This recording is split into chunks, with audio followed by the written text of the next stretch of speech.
Hey guys, and welcome back to Custom F1. If you're new here, make sure to subscribe to witness our journey from backmarkers to front runners. We're only at the beginning of this journey, but it's going to be very, very exciting to see the journey from 1994 to whoever knows when we actually eventually win a world championship. That's the ultimate goal. Today we have the 1995 San Marino Grand Prix. Let's take a look at the news.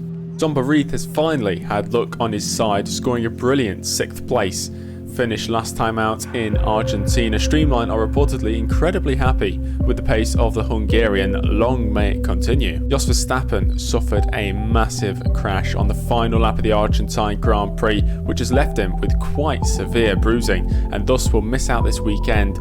Gilles de Ferran is set to replace the Dutchman. There were a number of major incidents last weekend, most notably that incident involving both the Ferraris on the opening lap of the race. Ferrari have stated that although this was just a racing incident, we must remind all drivers to remain vigilant and pay attention, especially on the first lap. We expect better from certain drivers as this is the pinnacle of motorsport. There have also been major circuit changes for this weekend.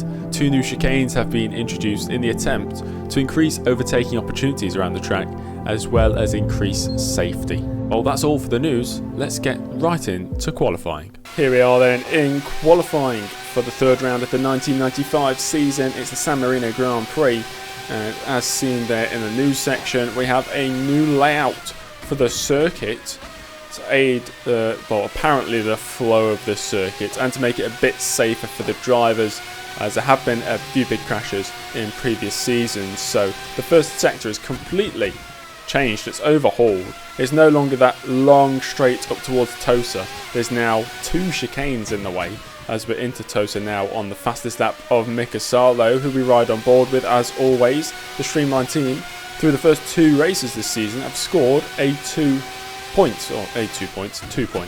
They've scored 6th place finish for Mika Salo in Brazil, and then in the second race at Argentina, Zomba picked up his first ever points in Formula 1 as well. And that means Streamline, who have scored 0 points before this season, of course they only took part in 1994.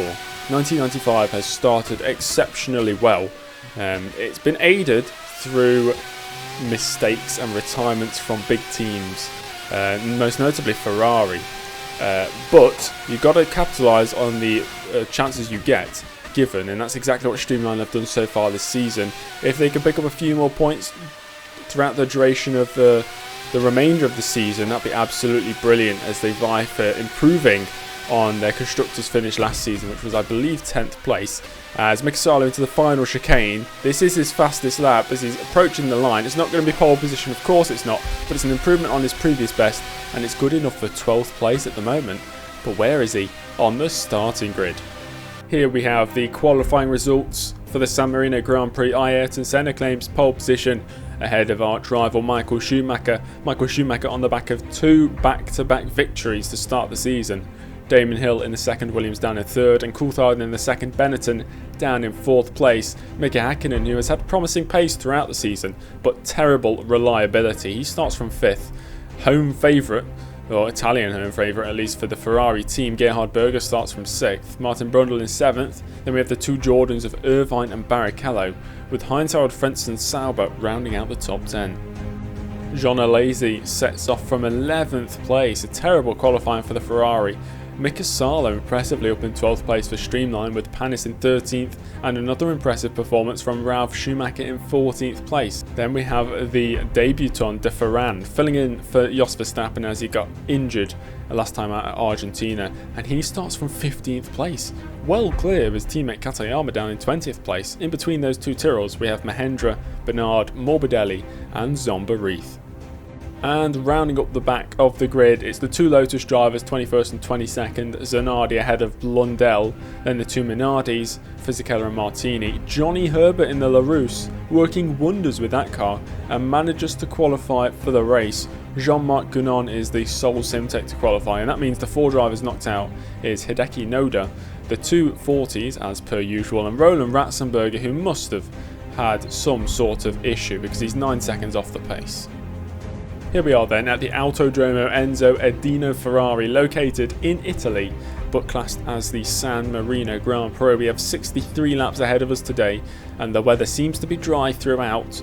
The main action zones or overtaking opportunities. Turn 2 into that first chicane, the new chicane. Turn 7, which is the Tosa hairpin, and turn 14, which is the Variante Alta, down towards the end of the track. The difficulty of the track is a moderately difficult circuit. It makes overtaking difficult though, because it's not that wide and the straights aren't too long, and that means the speed is moderate as well. So the Streamline boys going for split strategies. Mika Salo starting up in 12th, he's going for a 2-stop strategy, pitting nice and simply on lap 21 and 42. Zomba Reith starting a bit further away down the grid is going for a 1-stop, pitting about 50% of the way through this race. Well, there's only one more thing to do, and that's go racing. The 1995 San Marino Grand Prix is next.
Well, a pretty frantic opening lap leads us basically in the same place we started. We're in 13th, we started in 12th. But you would have seen at I think it was the second chicane, just before Tosa, the hairpin, I think there was a Ferrari and a McLaren spinning on their own accord. They just made a mistake, which is quite strange to see. But they spun around, so we gained a few positions from that. Definitely on the McLaren. I think the Ferrari just ahead of us. I'm not sure if it's Berger or a Lazy, but that might have been the Ferrari that spun at that chicane. But we're up to 12th now, because I think somebody just peeled off into the pits, probably to fix some damage they picked up on the opening lap. But it's a solid start for us. Solid start for Salo, solid start for Streamline. Let's just see where this first stint takes us. As we take a look back at the start from the leader's perspective, pole sitter Ayrton Senna gets away well and leads Michael Schumacher down towards turn 2, which is the new chicane. Damon Hill looking away through on the Benetton driver, can't quite do it, and it's Williams-Benetton, and followed by the two McLarens and the two, at least one of the Ferraris. But Michael Schumacher looking interested, and there's David Coulthard looking interested on Damon Hill, but not making their way through. And that's Mika Häkkinen making a mistake. That's the replay of the mistake from Mika Häkkinen, and I believe John Alesi behind also made a mistake. Rubens Barrichello losing his front wing in all this. It's lap 5 and Senna still leads from Schumacher, but Senna makes a mistake. Senna makes a mistake on the exit of that left-hander, and Schumacher is through. So Senna's going to lose a whole heap of time as he gets going. Eric Bernard is not going to go much further in this race, as on lap 4 it looks to be brake failure, sends him off into the wall. Quite a heavy impact, and the Ligier driver is out of this race. Lap 5, Irvine, who made a mistake on the end of lap 4 I think, is right in front of me now. This is the battle for 11th place, and he goes deep into the chicane there, and I get a good run up towards Tosa. I think about the outside line, switch to the inside, a nice little switch back, and up the inside we go into 11th place. De Ferran, who of course is filling in for Verstappen for at least this race, maybe the next race as well, depends on how quickly Verstappen can get back to speed and get well from his injuries. He's in a 10th place. Absolutely brilliant job from the Tyrrell driver right now. Of course, I think it must be their first ever race in Formula 1. This is a debut, and they're in the top 10 in the car that's definitely not used to being inside the top 10. The Tyrrell may be the 8th, 9th fastest car on the grid, so Ferrari doing an absolutely brilliant job right now. There's yellow flags, it's lap 6, and there's a Ferrari rejoining the track very slowly. It's Gerhard Berger who must have made a mistake, so we're into the top 10. Already 10 laps into this one as we look at the debutant today, filling in for Verstappen after his injuries last time at the Argentine Grand Prix. It's Gilles de Ferran, who's having a brilliant race so far. Ferran actually up in 9th place. Whether he'll stay there for the rest of the race, I guess we'll find out soon enough. He's being chased quite closely by Mika Salo in the streamline, who's made a good start to this Grand Prix as well, as the Ferraris have suffered badly. Well, John Alesi doing alright in 8th place, but Gerhard Berger down in 15th. We have been all over the back of Ferran like a nasty rash he cannot get rid of, and as we start lap 12, we're right on the back of the Tyrrell, just losing out on maybe top line, top speed, but we got the inside. Into 9th place, I was getting mixed up between top speed and straight line, so it came out with top line or straight speed. Oh well, 9th place, Alesi next up, 3 seconds up the road. Surely we're not going to keep up with the Ferrari.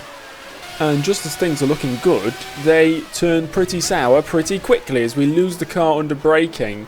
I can't remember the name of that corner, but we're going to lose a handful of positions, quite a few positions and a lot of time, because turning the car around in the gravel and the grass is a painstakingly slow process, and we're going to slip down to 13th place, just ahead of Gianni Morbidelli and the recovering Gerhard Berger.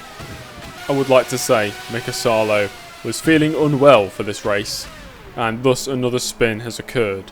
When I say Mika Salo was feeling unwell, I was feeling unwell recording the race. That's why there's a fair few mistakes. But even with all the mistakes, we're not completely last. We're still ahead of Johnny Herbert in the Larousse, who's obviously making his first start of the season, the first race that Larousse has actually managed to qualify for this season. We're still yet to see 40, the brand new team. Hopefully we'll see them at some point this year. We are closing up to the back of Mark Blundell, who's just been overtaken by Mika Hakkinen on the previous lap. Mika Hakkinen working his way back through the field after spinning on the opening lap of the race. And on the exit of Tosa, we've got a great run here, side by side with the Lotus of Blundell, but he got a bit better top speed as we head down into the next left-hander. I got the inside and take the position anyway, so that top speed really did not mean much in the grand scheme of things. We're up to 18th place.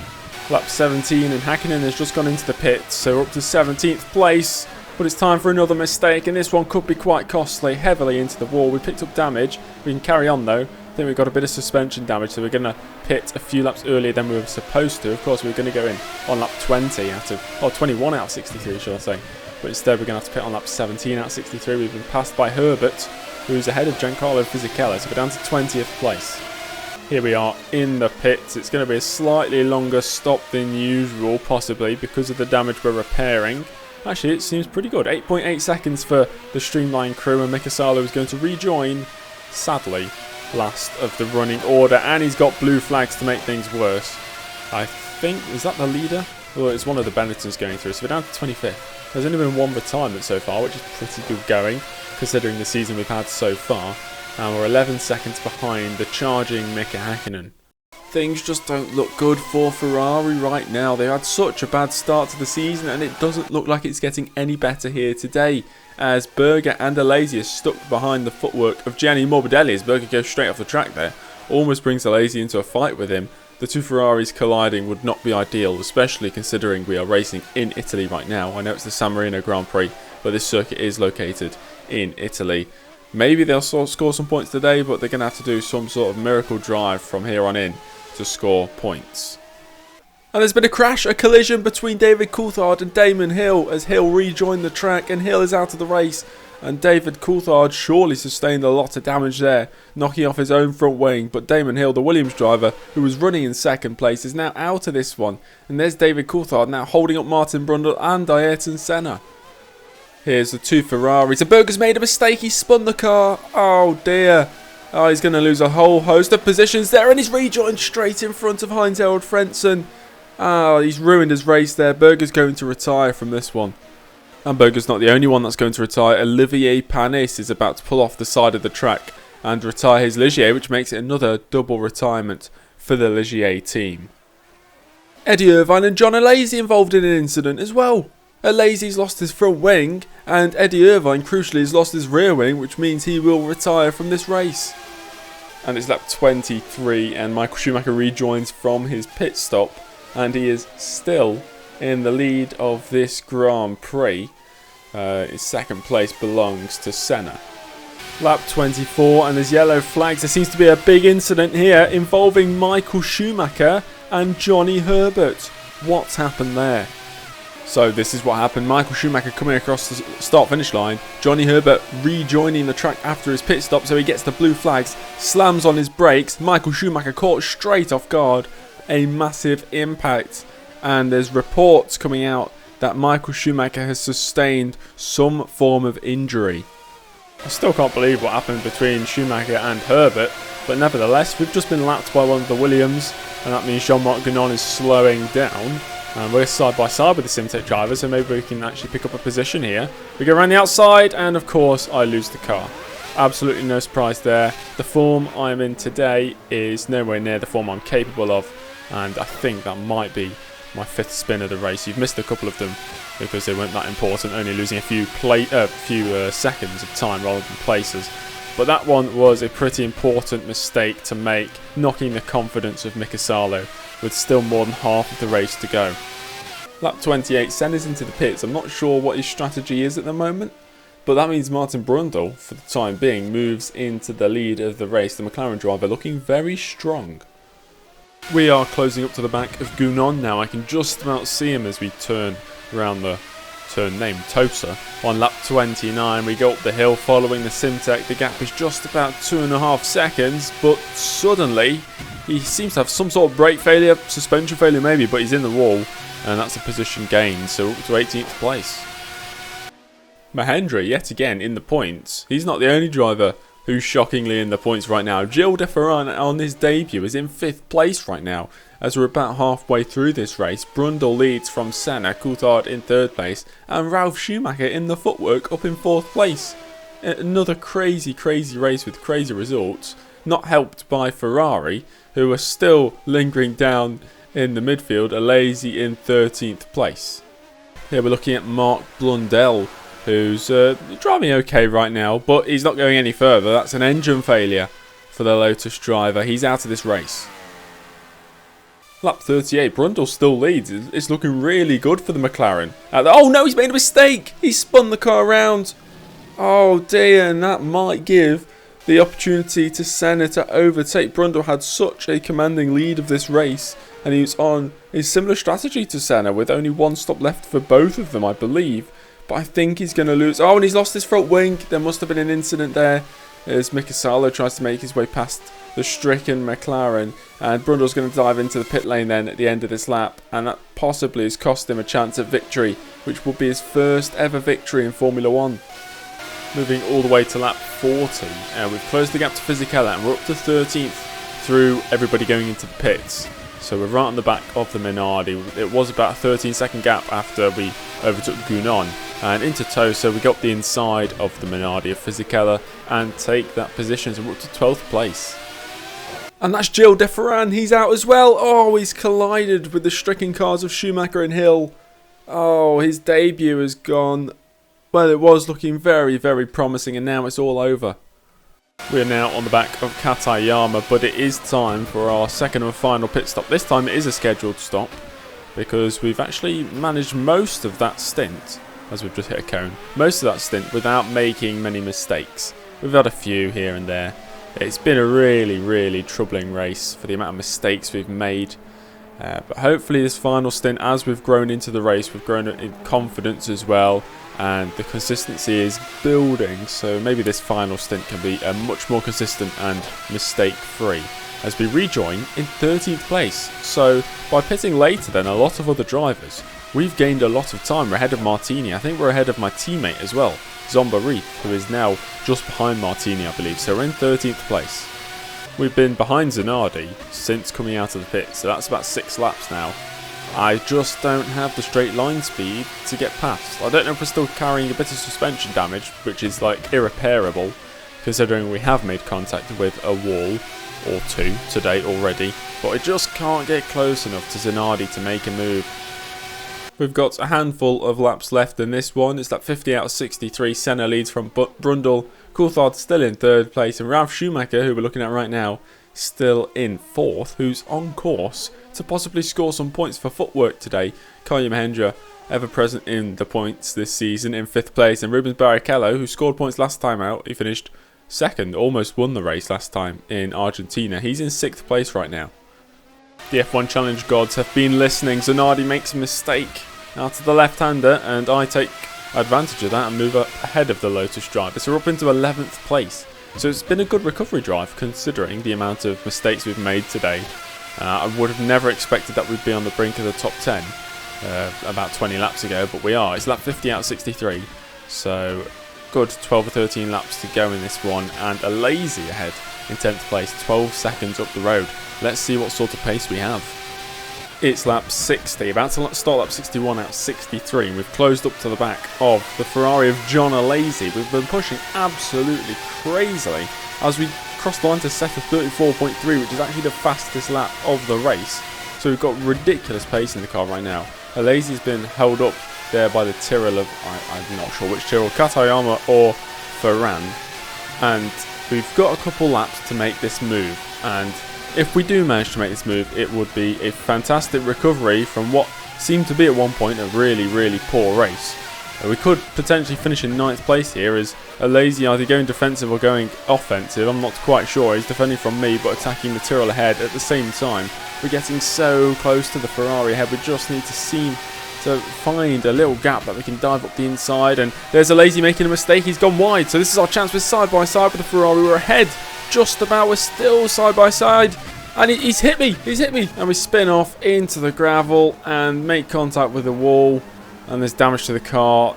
Such an unfortunate way to end what would have been an amazing battle as we move out away for Martin Brundle to move past and lap us. So this is what happened. I didn't know if he made contact with me or not at the time, but he definitely did, and that's why we spun off into the gravel and eventually into the wall. It just didn't work out for Martin Brundle or Michael Schumacher today, but it works out brilliantly for Ayrton Senna, who wasn't without his issues as well, spinning earlier on, but he exits the final chicane to cross the line and win the 1995 San Marino Grand Prix and get his championship challenge off to a start. And that's it for Salo's recovery drive. It was almost a perfect end to what was a troubling race, but still 11th place is nothing to be ashamed of, but nothing to shout home about at the same time. We could have done better. We could have possibly scored some more points today if we didn't have so many mistakes, but that's what happens sometimes. That's racing.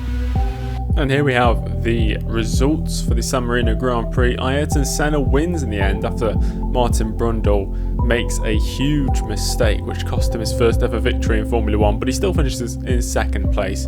David Coulthard completing the podium for Benetton. Ralf Schumacher amazingly picking up 3 points for footwork. An absolutely brilliant drive from the debut driver this season, the rookie. Kaya Mahendra picking up another points haul with 5th place, and Rubens Barrichello getting another point after his brilliant podium last time out in Argentina. Mika Häkkinen just missing out on points, and Heinz-Harald Frentzen the final driver on the lead lap. And then it's Mika Salo in 11th place. Sadly for him, he could not make his way back into the top 10, but he did well on his road to recovery, finishing well clear of his teammate Zomba Reith, who finished down in 14th. Between those two drivers is Zanardi in 12th and Pierluigi Martini in 13th. And we had 14 drivers finishing the race, Reith being that final driver classified.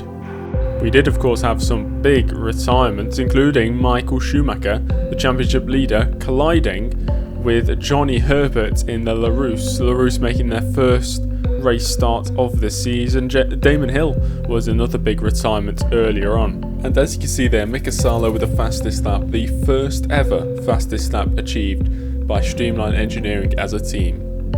Let's take a look at how this affects the Drivers' Championship. Michael Schumacher still has the lead, but it's cut down massively. Ayrton Senna is now tied with Martin Brundle for second place. and we have more than 10 drivers scoring points. Well, actually we have exactly 10 drivers scoring points, but notable drivers not scoring points so far, both Ferraris, Alesi and Berger. Onto the Constructors' Championship. Benetton still have a commanding lead in that as well. 10 points ahead of Williams. McLaren in 3rd place, so 3 teams scoring more than 10 points so far, and 7 teams scoring points in total, which is very, very good, showing that the championship this year, albeit a bit crazy, we've had some crazy results so far, is very competitive.